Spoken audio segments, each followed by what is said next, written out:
Hello, everybody, and welcome back to Discussing a Murder. This is Jeff Jones, and with me today is the panel, as usual. Going from the top, we'll say hello to Kelly. How you doing, Kelly? Good morning, everyone. It's great to be back. Welcome to everyone in the chat today, and I'm ready to get started. Absolutely. I think we're all chomping at the bit. Isn't that right, Dr. Silkman?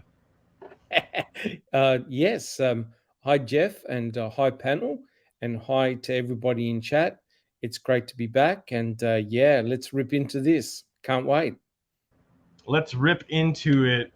Rip it up, Jack. What do you think? Are we going to rip it up? Yeah, we're putting away all of our breakables and our iPads. Hello, Jeff and Big Jeff, Doc and Cal. And hello to everyone in the live chat. So, yeah, I'm ready. Let's do it. Let's do it, Big Jeff. On to the next. Here we go. Just look what they made me do. For God's sakes, look at the pieces. I'm ready this week, though. I'm all set with new stuff. Let's go. Let's have at it. Absolutely. Let's have at it. All right. Okay, you don't have to worry about things. Honesty here, Brendan, is the thing that's going to help you. Okay, no matter what you did, we can work through that. Because the honest person is the one that's going to get a better deal out of everything. Honesty is the only thing that'll set you free. It's okay. We're going to help you through this, all right? Brendan here is a 16-year-old who functions at a much lower level than your average 16-year-old. So he actually thinks if I tell them what they want to hear, I'm going to go home. You are doing the right thing, but we need to hear it from you. Let's get it all out today. This will be all over with. It's okay. What do we need to do?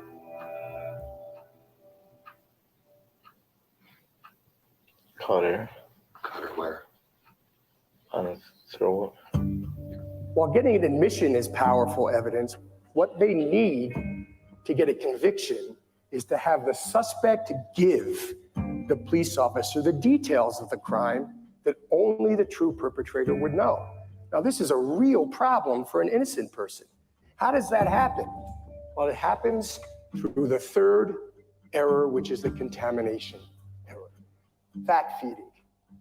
Johnny Reed and Associates tells investigators that they should hold back some facts, because if the suspect can give you those facts, then you have a pretty good idea that what the suspect is telling you is true.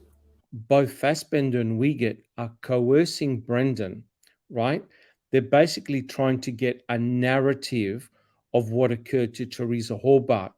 It's pretty obvious that Brendan has got no clue and is continuously guessing, giving out answers, and is really looking for the guidance from Fassbender and Wiegert, who are telling him, oh, you're completely wrong. No, that's not right. Oh, yeah, that looks a little bit better. Now we believe you.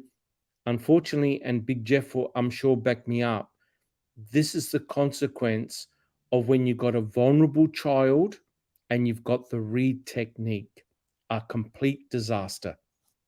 How can you go home at night and hug your children after doing that to that just that disadvantaged youth? To say to him, honesty is going to be the only thing that get you out. And then whenever they say, whenever he says anything that they don't like, oh, you got we don't believe that you're not being dishonest, right? They're essentially redefining the word honest, in real time, to mean say what we think. They're going to guide you through what honesty means, and the utter lack of an attempt to corroborate any of this quote unquote confession with forensic evidence that should be there is just stunning, right? Where'd you cut her? On the throat. Oh, it must have popped out of her throat like a fountain, right? You cut somebody's throat with a knife. There must be blood everywhere. Did it hit the ceiling? How about some? Did like Mr. Crackstuff? You put down a tarp? How about some corroborating? Some chance at corroborating this with forensic evidence? It's just stunning. They're so excited about this damn confession, but there's no inkling of how you're going to need to corroborate it, except that I have plans to go out tomorrow and pick up a certain bullet from the garage. That's their method of corroboration. Completely, utterly corrupt. Exactly what Investigator T has said over the years. When he first watched the documentary and I introduced him to the case and he looked into it for us, he said exactly that. You know, when he worked homicide, you keep certain details very private, confidential, because you don't want to offer anything. You don't want that to get put out in the public, because once it gets put out in the public, you risk having, he actually said, you risk like the Looney Tunes that come in and will confess to crimes that they didn't do because they're aware of those little significant details. So you want the real killer to be able to offer you something that only you and they would only know. So again, I know I just echoed what you said, Dr. Silkman, but you made a really good point in that. The moment that Mark Wiegert gave that piece of information up, honestly, the investigation should have ended there as well, because when you're having to feed someone that information, they're not giving it to you, clearly the person doesn't have much to give you to begin with. How does this get past a judge? You know what I mean? Like, how is this allowed to go through? Like, in my mind, the judge would be like, yeah, you can't feed him information and then prosecute him based on that information. It just seems that a normal-headed, level-headed judge would see through this. I think what you're looking at, in my mind, is the double-edged sword of an elected judiciary. The challenge is that, if there was just too much political pressure. I mean, Ken Kratz and company did way too good of a job in the March teleconference and elsewhere, during the trial and post-trial, of telling everybody what a heinous crime this was, blood everywhere, national level case. What judge who's probably more interested in re-election than an actual justice is actually going to go against the political winds, and that's what you see at the whole state level, right? The whole state level, you get nothing but no, no, no. And it wasn't until Brendan actually saw an unelected federal judiciary, appointed judiciary, that he actually began to get some action when these people are free to look at their conscience and not have to put their finger in the political winds to see whether or not this is going to be a matter of me getting reelected or not. What I was talking about before was how all this came together. Avery's arrested, or everything starts on the 3rd. Avery's arrested on the 9th with the gun charge. He gets charged with murder on the 15th, and nothing is done to Brennan except he gets interviewed by O'Neill and Baldwin up in Crivets, and then Skorlinski goes after him again on the 10th. But then after that, he's left alone until after, late mid February 2006. And all this other communication happens. And all of a sudden, because of some erroneous comments from Kayla, which I think is derived from Candy, this is my opinion, no one has to agree with me, a school counselor reports this, and suddenly Brendan suddenly is back under the microscope, and they go at him hard. And voila, I was watching actually this episode. I reviewed it before we started today. And the way Kathleen described it, how everything came about, was perfect. It was perfect for them. It all worked out. Found the item FL. They talk him into saying, oh, yeah, of course, Fassbender suggested Stephen went under the hood. We have some hood latch, we have some touch DNA on the hood latch. Nowhere else, mind you, but the hood latch is good enough. And not surprisingly, Callie must want to turn that into the crime lab. The crime lab didn't take that sample. Calumet did.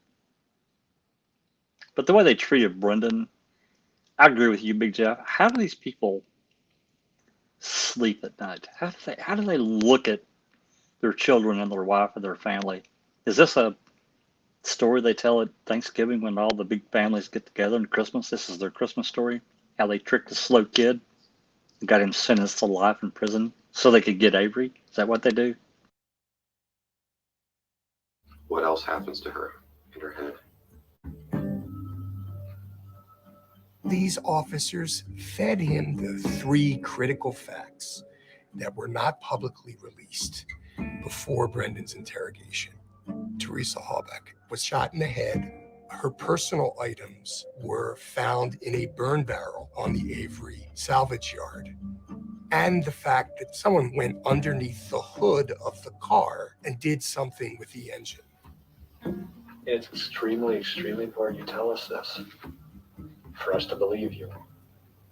Come on, Brendan. What else?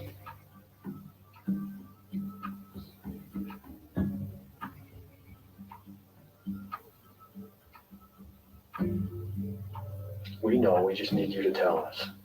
Contamination occurs when investigators grow frustrated with an innocent person's inability to give them those facts. That's all I can remember. All right, I'm just going to come out and ask you, who shot her in the head? I wanted to just highlight how desperate Mark sounded then. When you listen to him and he's like, come on, Brennan, we know, we just need you to tell us.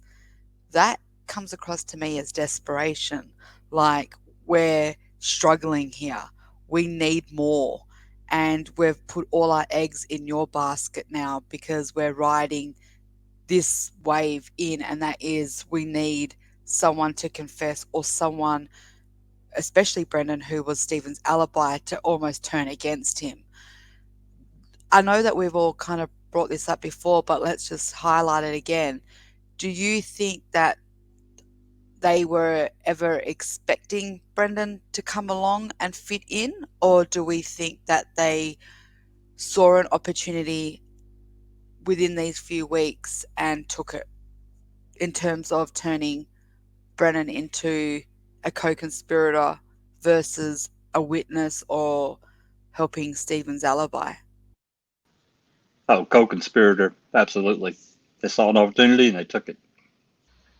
I have to wonder if they didn't see that opportunity on November 6th and, stuck that one in the bank and said, we can get this kid to confess to the Lindbergh kidnapping if we need to. And Skorlinski, don't forget about his November 10th interview. Yeah. That's DCI document 33, and he actually got really pretty shitty with Brendan in that one. It just seemed to me that there might have been something on the horizon that they needed to avert, so that they had to reach deeper into their bag of tricks, and they had tried to turn.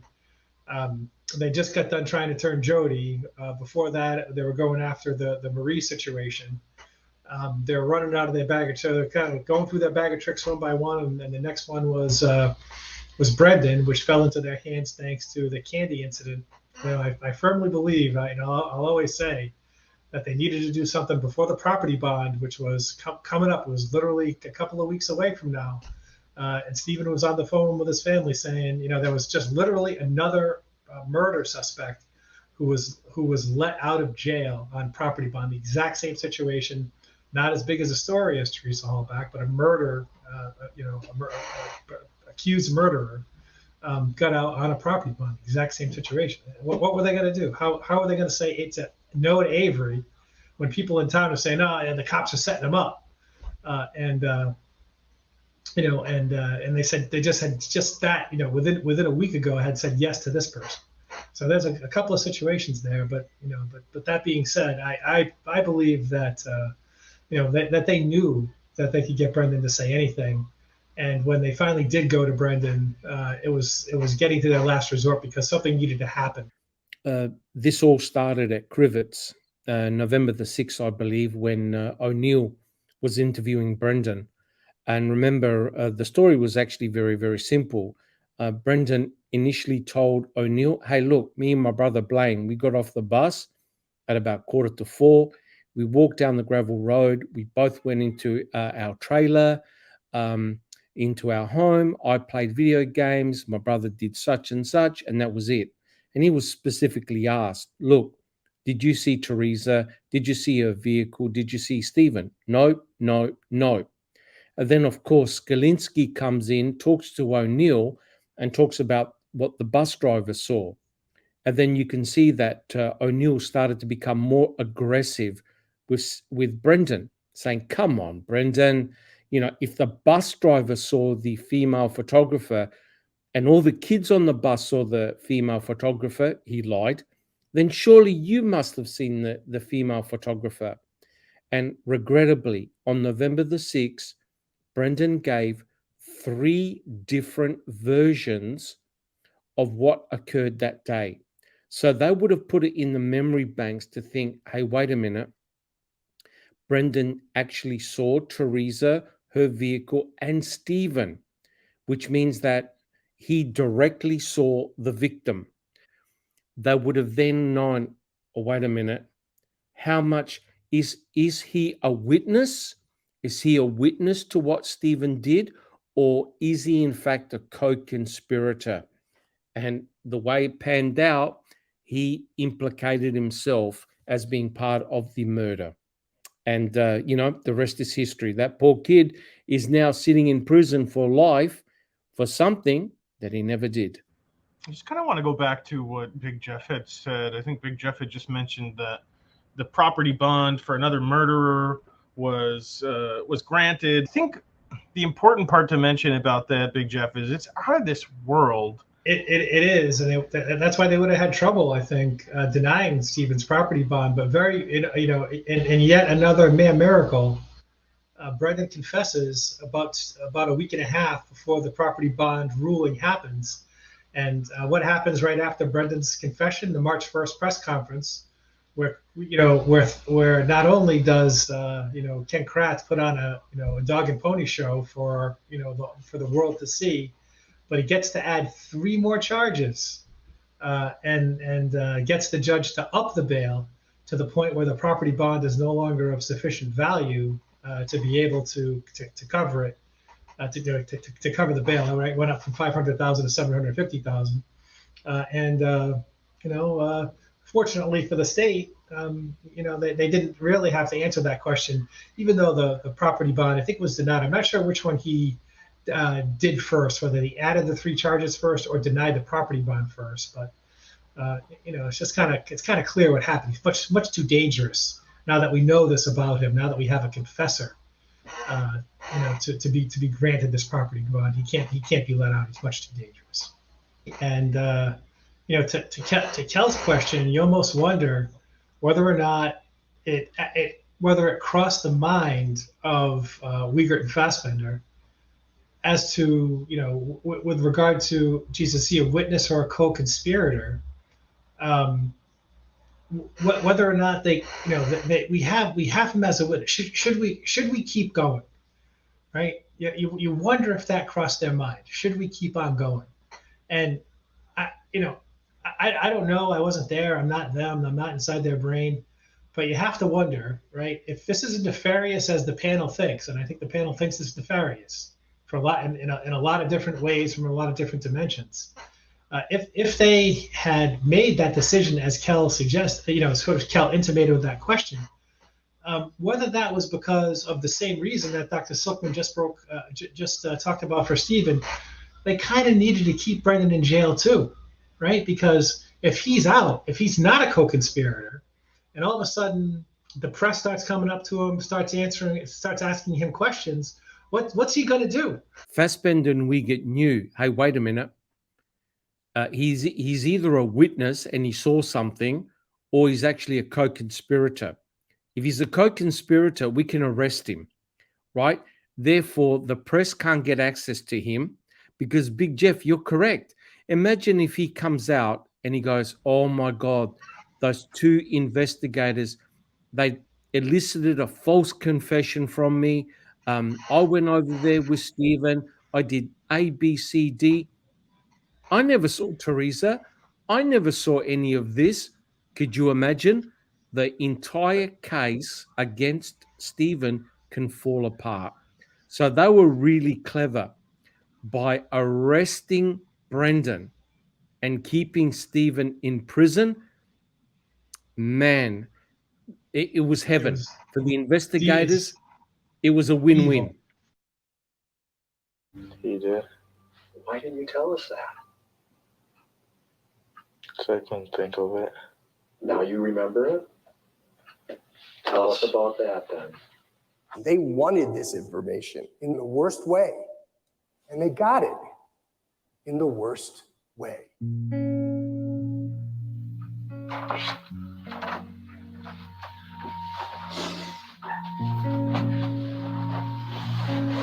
Brendan has confessed. They've got what they think they need. They have that narrative, a horrific narrative.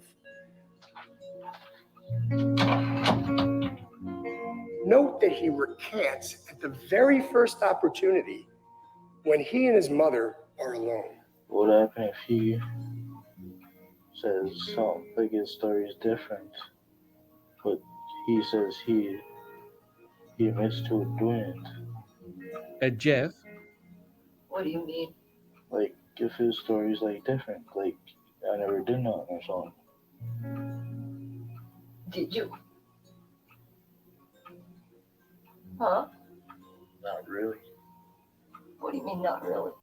Brendan is at a state of total confusion, because let's assume that none of this occurred, as in when Brendan went over to help his uncle, he basically went over there, helped clean the garage. They took a few things from the yard, they put it on the fire, they burnt it, and Brendan went home, right? So now Brendan is convinced by Fassbender and Wiegert that this murder took place, right? So did you notice what Brendan is saying to his mother? Oh, what happens if his story is different? So in other words, he's now concerned, wait a minute, I was over there and nothing occurred. Now, what happens if now his uncle implicates him as a co-conspirator? So he's convinced, Brendan is convinced that the investigators are saying to him, oh, your uncle did all these things to Teresa Hallbach.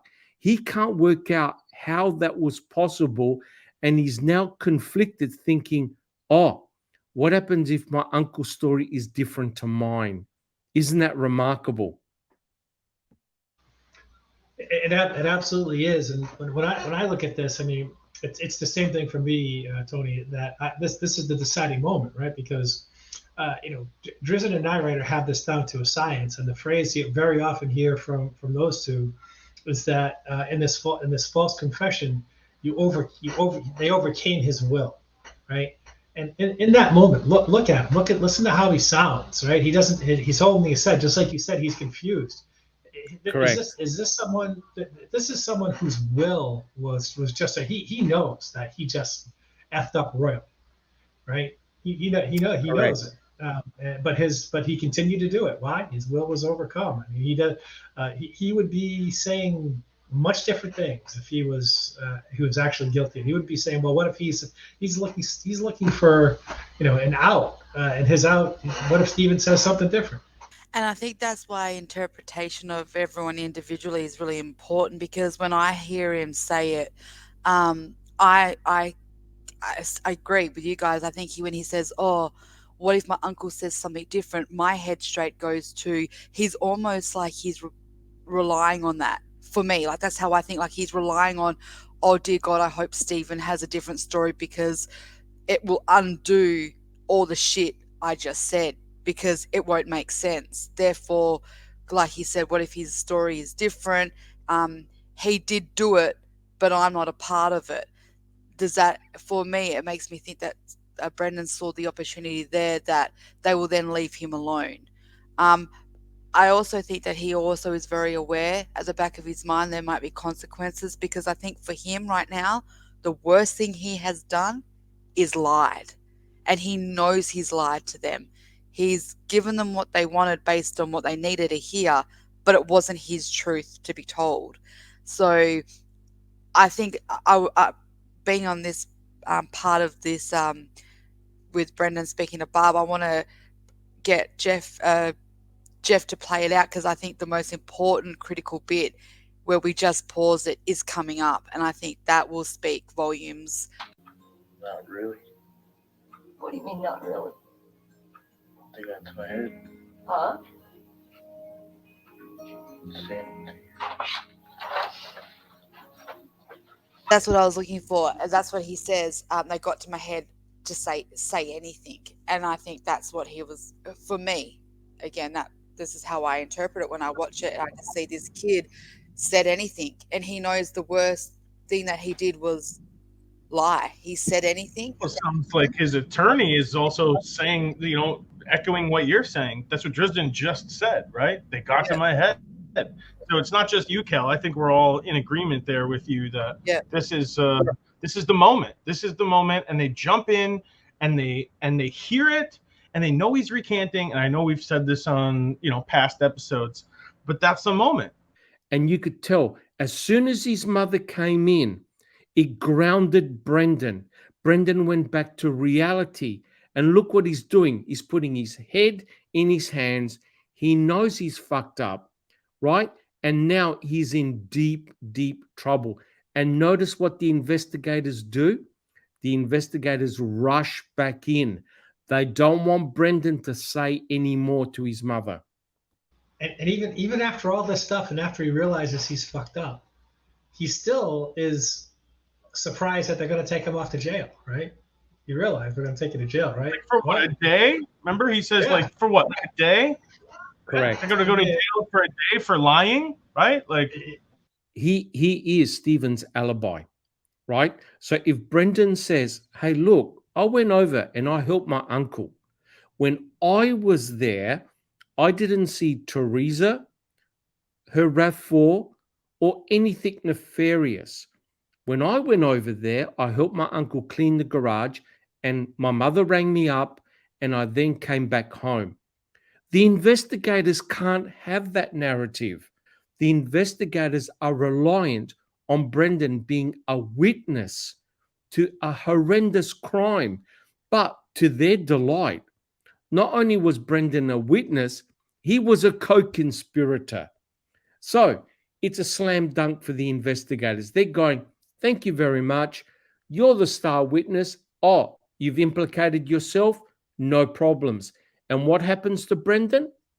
The kid gets arrested. No scruples, no problems, nothing to back up his story, no fact checking. Kratz goes on, does a live a newscast, right? Terrifies everybody in Wisconsin. Boom, party over.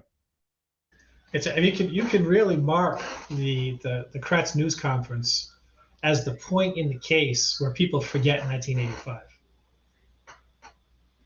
Right, up until Brendan confesses, people in town say, "Oh yeah, we think the cops have got it in for him. They're out to get him."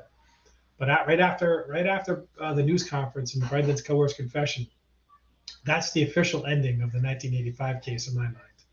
People forget 100%, about it. 100% correct, Big Jeff. If Stephen had any form of sympathy in society for what the sheriff, the DA, and others had done to Stephen, you're correct, Big Jeff. It evaporated right then and there. This is Brendan's way of recanting. What do you mean by that? And note how he shuts up immediately when those interrogators rush back in.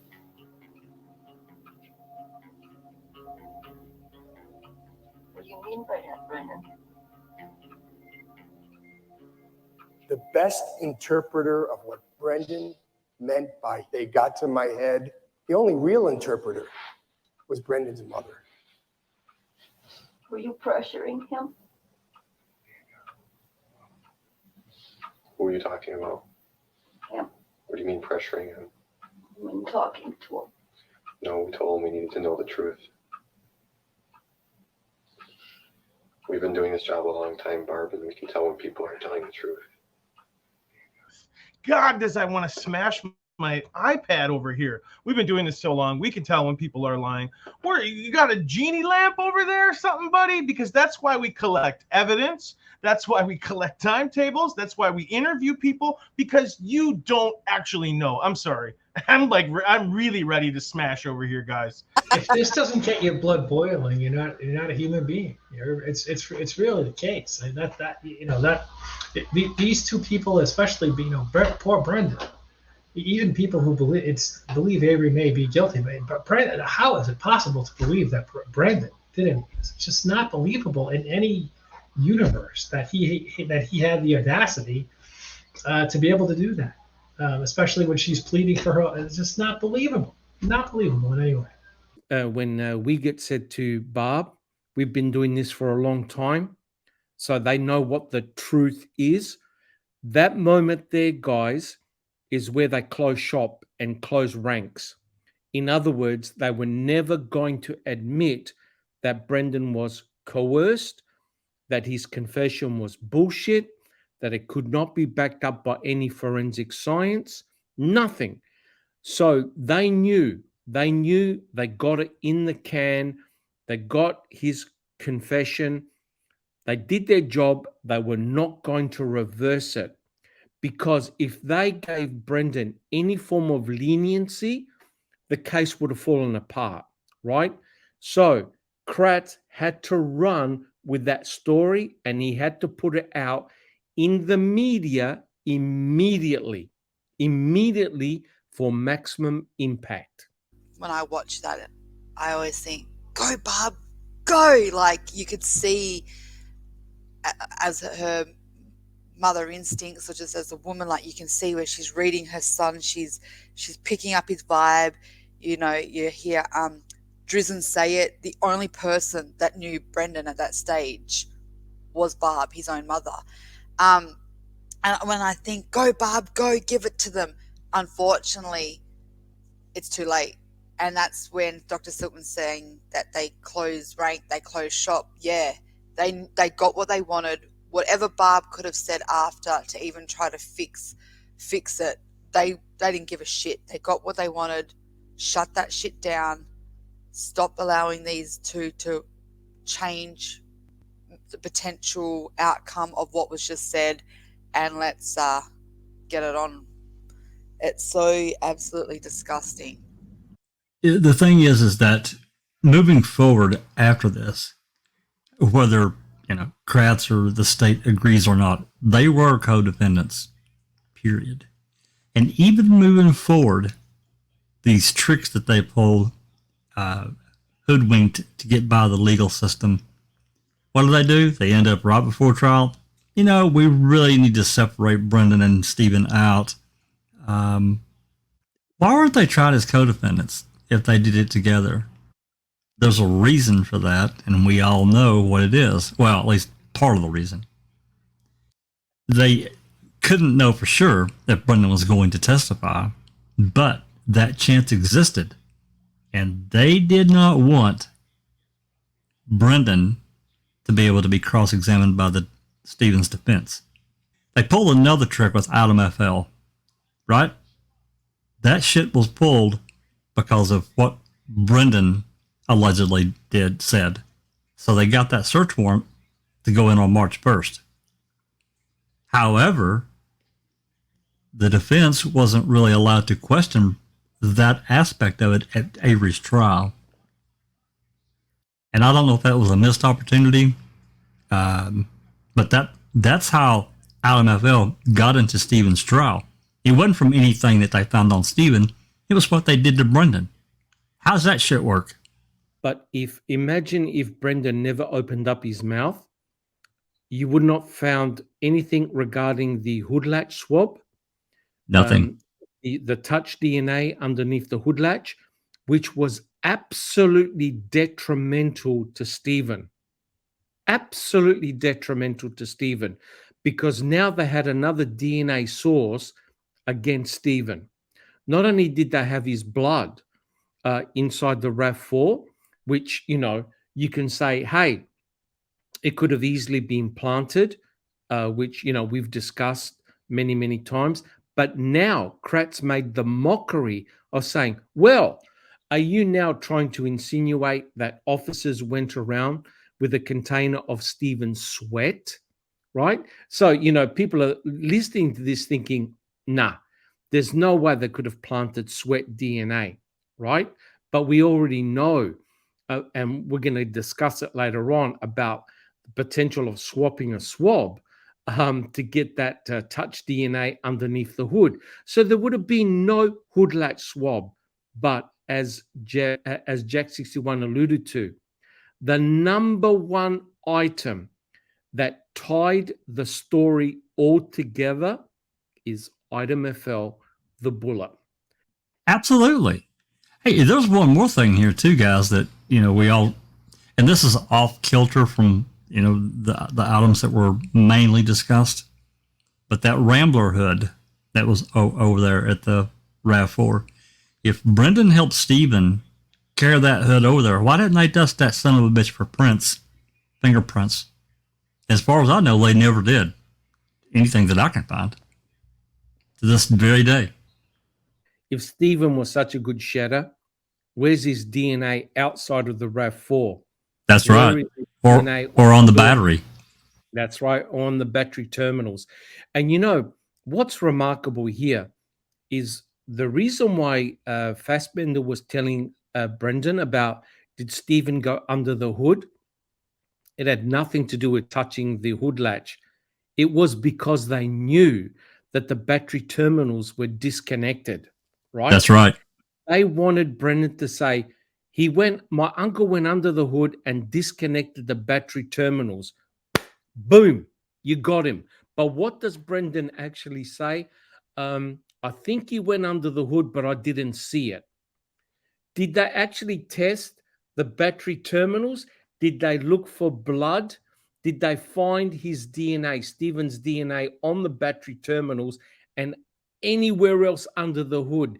Did they find any blood? No, nothing. None. Zero, zippo. And all of a sudden, they swab the hood latch and they find only Stephen Avery's DNA on that hood latch. Please, guys, I'm going to smash my iPad again. Just out of curiosity, J-Jax, because you just mentioned it, but do we know if all like the hood that you said that scrap was ever, like, I know it was processed as evidence, but do we know if it's still around? Is there any paper trails of where it could be now? Could it be in storage with the RAB, or? That would be my guess, Kel. Okay, so it's something that if Kathleen gets an evidentiary hearing, maybe we could see that her requesting maybe potential future DNA evidence testing, on it. Absolutely. Because regardless, the killer / planter, someone touched it. Erdl was at the crime scene where the RAV4 was found, and they asked him, did you have a look around the RAV4 for any signs of any type of forensic evidence? And he said, yeah, we looked around the bushes, the tree branches, on the ground, and they found no other forms of evidence. In other words, no droplets of blood. And I think the hood itself was actually tested for fingerprints. I don't believe anything was found. And that hood should be with the RAV4 in that container if it's still preserved. We have now determined what occurred sometime between 3:45 p.m. And 10 or 11 p.m. on the 31st of October. Brendan accompanies his sweaty 43-year-old uncle down the hallway to Stephen Avery's bedroom. And there they find Teresa Halbach, unclothed, completely naked, and shackled to the bed. Both of her arms are shackled, both of her legs are shackled with leg irons. Teresa Halbach is begging Brendan for her life. Once police officers get a confession, the job of police officers and of prosecutors does not end there. Investigators need to see if there's additional corroboration of the confession. They need to continue to investigate. They need to test whether that confession is reliable or not. And so do prosecutors. After the sexual assault is completed, Stephen Avery tells Brendan what a good job he did. Ken Kratz didn't do any of that. And part of the reason is because he held a press conference within 24 hours after Brendan confessed, in which he announced the whole world that Brendan's confession was reliable. New details laid out this afternoon left us all gasping and shaking our heads. Prosecutors revealed disturbing new details today about how Teresa Halbach was raped and murdered. We now know what happened to a 25-year-old Wisconsin woman who disappeared. It takes a lot to shake the composure of the prosecutor, but it happened today as this man revealed new grisly details about how Teresa Halbach was killed. They knew that she probably suffered, but they were not fully prepared to learn how she might have been tortured. This confession had not even been ruled admissible by a court. So he's out there talking about it as if it's coming into evidence. 16-year-old Brendan, under the instruction of Stephen Avery, cuts Teresa Halbach's throat, but she still doesn't die. I thought that was one of the most outrageous things I've ever seen. Pre-trial, I thought that was just unbelievable. I think what you just saw is some of the worst part of humanity. I couldn't agree more. And I don't know how Dr. Silkman's holding it together. I know that I'm about to break something. Right, Doc? I mean, he's up there testifying as truth. That's what Brendan said. And exactly what Drizzen just said. No corroboration at all. Correct. And the damage is done. You can't unring that bell, right? And let's think about it, guys. Why did Kratz do that? Kratz had to do that for shock and awe, right? He knew that Stephen had this civil suit going on. He had to stop that civil suit under any circumstance. He had to stop it. He had to remove any form of sympathy that people in society had for Stephen. He had to convince that Stephen and Brendan were ruthless, pathological rapists and killers that didn't deserve any sympathy whatsoever. So, in other words, with one press conference, guys, he is sponged, and I agree with Big Jeff, and I agree with the panel. He, in one press conference, is sponged all the pain, hurt, and agony that happened to him in 1985, just like that. How many little news clips there flashed by? Like 3 or 4. The shock of the you can't shock this prosecutor, but it happened today as he read the grisly details of all these lies as truth, and completely, as you guys, everyone agrees, completely undermines everything. Everything's gone now. You guys, God, what did you do? Really? And, they're already on the outs with a lot of people in Manitowoc because they run that old dirty junkyard. Those guys have been in trouble. They've had some problems in their life. Yeah, I can believe they did that. That was his goal, and that's what he did. But again, he didn't corroborate anything. None of them did. They didn't care. They didn't need to.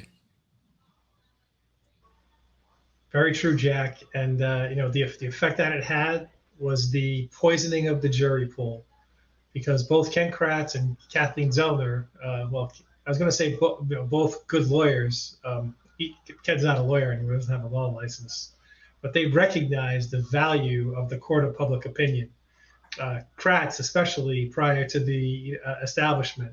I have no idea why Dean and Jerry allowed Stephen to make the decision or didn't try and influence him more about whether they wanted a jury out of Manitowoc or not, because they're going to be paying closer attention to this than on the television than anybody. And news coverage like this is only going to serve to poison the jury pool. I think when you listen to the foul play voir dire, I don't believe that there were any jurors who hadn't at least heard of the case, right? It's just, and that was Kratz's doing. what is remarkable here, guys? In his book, he admits, Ken Kratz admits, that the only thing he did wrong, according to him, was the press conference. But you know, there's no point in shutting the gates once the horse is bolted, correct? And Ken Kratz works with the principle of, you know, it's better to beg for forgiveness than ask permission. So, in other words, he went out deliberately on a wing without any fact checking and did the press conference. He would have enraged people. And I'll tell you what, had there been pitchforks and axes, Stephen Avery and Brendan Dassey were going to be killed that night because of the horrific details that Ken Kratz said. Unfortunately, in the cold light of day, there was no forensic evidence to back up anything that Brendan said. Nothing. And what did Mark Wiegert say? What did he say during Brendan's trial? The only thing he could say was they had 5 days to clean up because Wiegert knew he had nothing else. They had nothing. And even that statement there in itself was not corroborated. And you know, to add to that,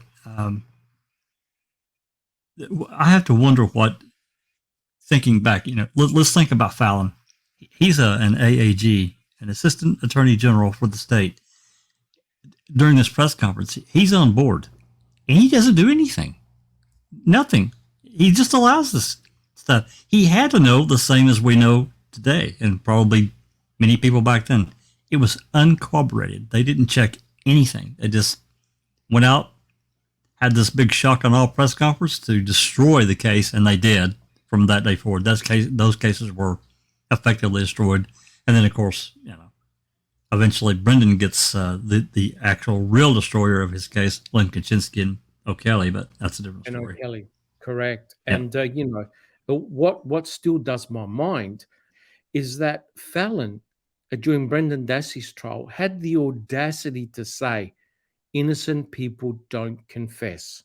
And that's it. Party over, guys. I agree that the media lapped it up. It was a story, it was dark, it was captivating. Everyone would have been like, oh my God, you know, Ken went above and beyond with details that should have been kept for the courtroom. The questions I have, though, is, you know, I hear what Dr. Silkman's saying about how everyone, you know, it affected the jury pool. I agree that is the biggest potential outcome than the damaging potential.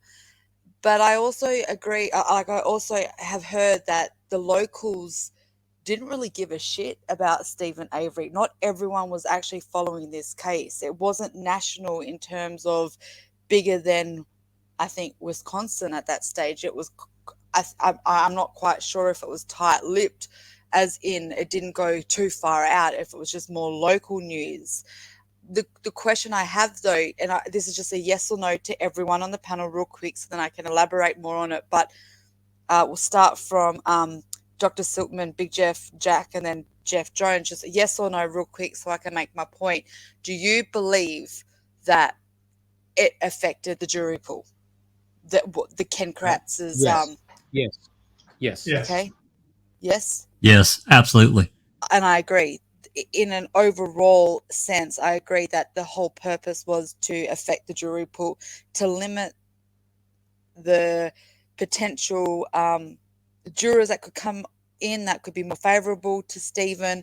But overall, in hindsight, we know that the press conference ultimately may not have influenced it with the jury we got, because let's just recap that 7 innocent, 2 guilty, and 3 undecided.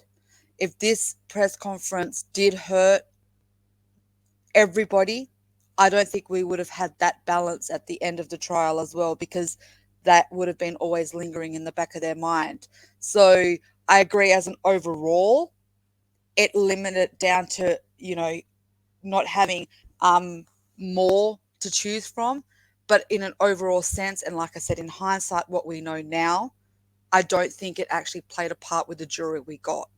And we've gone through Ken Kratz's book.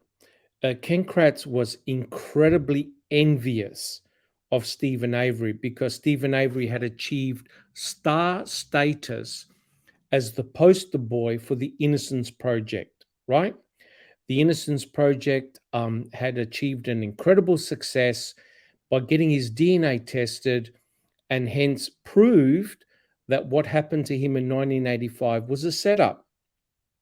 So hence he was the poster boy. He was the poster child.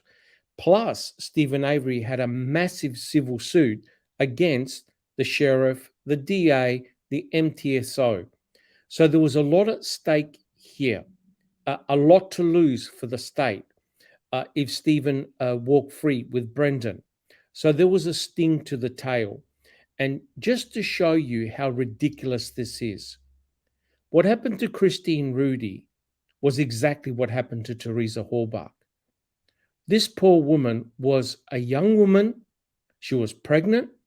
Her own husband shot her in the head, dismembered her, and threw her torso in the river, right? And it was the same players involved in the Teresa Halbach case that were also involved. For example, Dr. Eisenberg was also involved in the Christine Rudy case.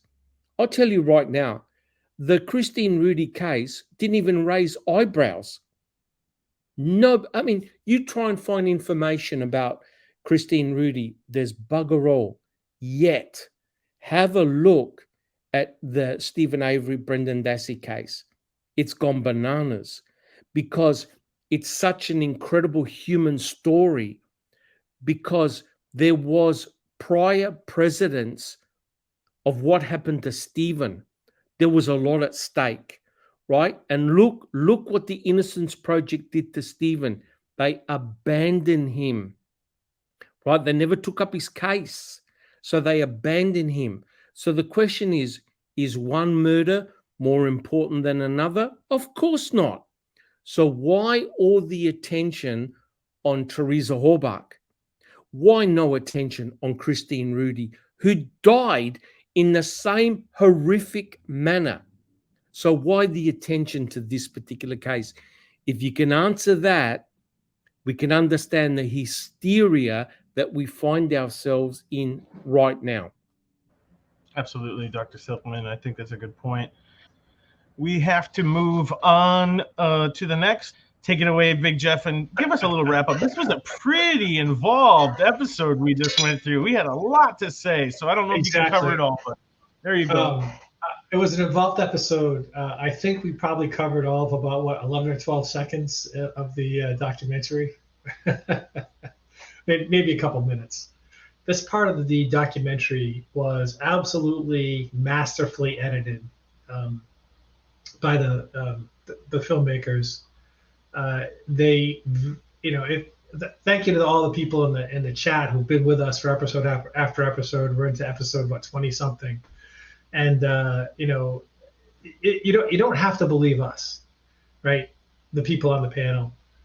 Take the word of the world's leading experts on wrongful conviction, who have this down to a science, right? Who understand what the elements of a false confession are, who understand how somebody who has just falsely confessed, particularly a disabled or slow youth of 16 years old, they know exactly they know exactly what to expect, and he followed their script to a T. You don't have to believe us, believe them. It's not their first rodeo. We're just here to help point out how absolutely diabolical and inhumane this was to Brendan Dassey. And you know what? They did it for a reason. They did it to get Stephen Avery because they needed him to go away, and that's what they did. And it's absolutely despicable. And the Innocence Project deserves all the praise in the world for their work.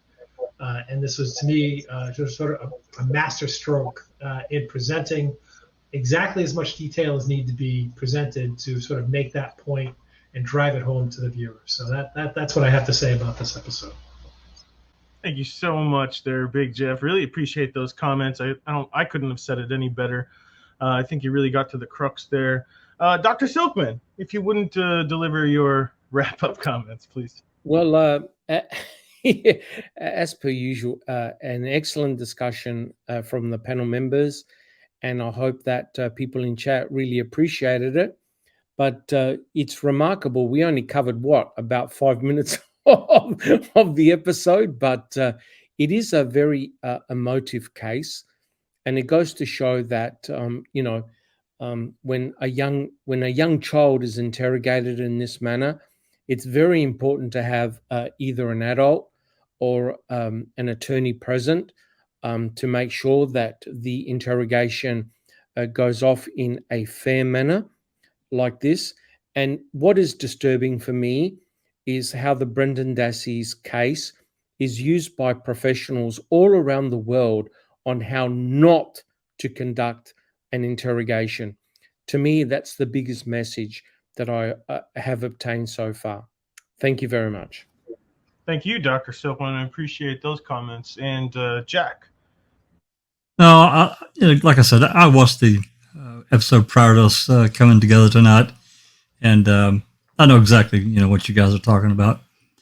And I've got a document pulled up, and maybe we can show it in the next episode. But it's just briefly show, and it's Wisconsin Supreme Court ruling 20.3.6, and it's talking about trial publicity and what a prosecutor can and cannot do. And this thing was completely just set on fire right there in front of everyone. Kratz knew it, Fallon knew it, Gahn knew it, and there's a reason prosecutors don't do what Ken Kratz did. It's too prejudicial. And, if he'd have held this press conference after they had investigated, I might have some inkling of forgiveness, but he didn't. He did exactly what Zellner said he did. There was no investigation. There was no cooperation. He got what he needed captured on, whatever they did to Brennan and said to him prior to the cameras rolling. They got what they wanted. They didn't show when Barb came in, and he says, he starts recanting immediately. They can't wait to tear the damn door off the hinges to get back there and stop it, because they know what they've done. There's a reason that shit is not done, and prosecutors do not do it. It's very polarizing. It's almost sickening for me to think about, my children being involved. I know you guys have children, and placing them in that, I guess maybe you don't, Jeff, but you understand it.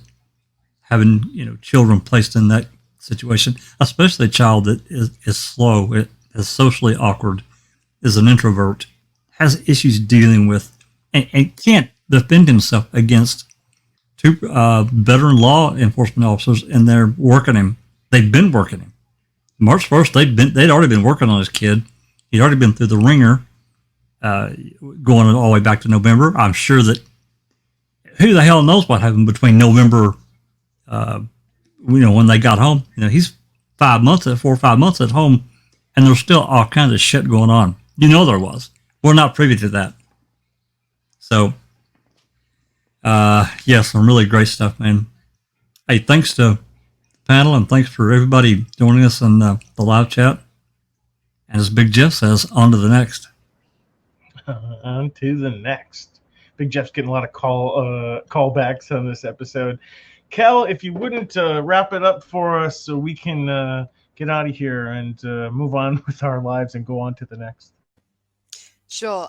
I really don't have much to weigh in at this point. I'm still reliving what Big Jeff said in his final comment, which I just thought it was probably one of the best summary comments he's ever made. I just think it was perfect. That's about it. On to the next, and I'll see you guys next week to go again.